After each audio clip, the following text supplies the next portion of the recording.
Hey, Uranus! What are you painting? I was painting the solar system, but... And why is the sun so dark? Oh, I don't know, mate. You tell me.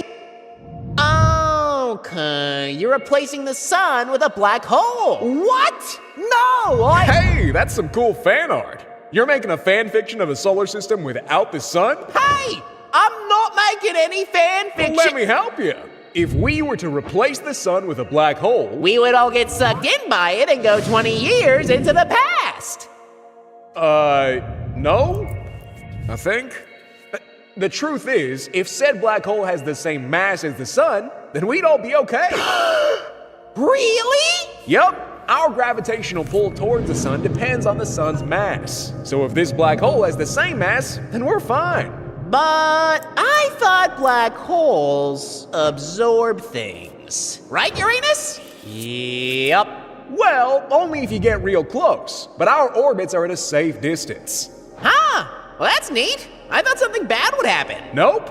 Well, except for the fact that without sunlight, all life on Earth would freeze and die.